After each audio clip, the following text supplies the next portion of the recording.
Iran যুদ্ধে জ্বালানি তেলের সংকটে কৌশলগত মজুতে হাত দেয় বহু দেশ জানিয়ে এবার সতর্কবার্তা দিয়েছেন বিশ্লেষকরা। মজুদ অনেকটাই শেষ হওয়ায় ভবিষ্যতে নতুন সংকট দেখা দিলে আবারও দ্রুত হারে বাড়বে জ্বালানি তেলের দাম। এছাড়া মজুদ পুনর্গঠনে ব্যয় হবে $70 বিলিয়নেরও বেশি অর্থ।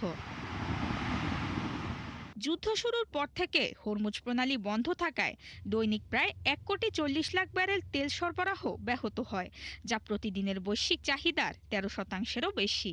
গেল 4 মাসে বিশ্ববাজার হারায় 100 কোটির বেশি ব্যারেল তেলের সরবরাহ, যা সামাল দিতে কৌশলগত মজুদ থেকে প্রায় 100 কোটি ব্যারেল তেল বাজারে ছাড়ে বিভিন্ন দেশ। সমন্বিতভাবে জরুরি মজুদ ব্যবহারের উদ্যোগ নেয় আন্তর্জাতিক জ্বালানি সংস্থা আইইএ। বিশাল তেল মজুদ এবং বৈদ্যুতিক গাড়ির ব্যবহার বাড়িয়ে তেলের চাহিদা কমিয়ে আনে চীন। তথ্য বলছে বর্তমান দামে কৌশলগত মজুদ পুনর্গঠনে ব্যয় হবে $70 বিলিয়ন। এছাড়া এ প্রক্রিয়া বেশ সময় সাপেক্ষ, তাই অদূর ভবিষ্যতে নতুন কোনো সংঘাত, প্রাকৃতিক দুর্যোগ কিংবা বড় আকারের উৎপাদন ব্যাহত হলে আবারও দেখা দেবে সরবরাহ সংকট।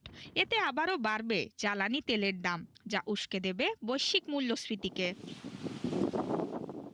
অন্যদিকে যুদ্ধবিরতির ফলে উপসাগরীয় অঞ্চলের পরিস্থিতি আগের তুলনায় কিছুটা স্বাভাবিক। হরমুজে ধীরে ধীরে বাড়ছে জাহাজ চলাচল।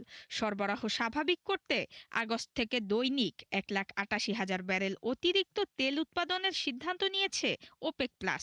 তবে যুদ্ধবিরতি চুক্তি চূড়ান্ত না হলে কিংবা হরমুজ প্রণালী পুরোপুরি স্বাভাবিক না হলে এই অতিরিক্ত উৎপাদন কতটা কার্যকরভাবে বাজারে পৌঁছানো যাবে, এ প্রশ্ন থেকেই যায়। নুসরাত মৌমি, ৭১।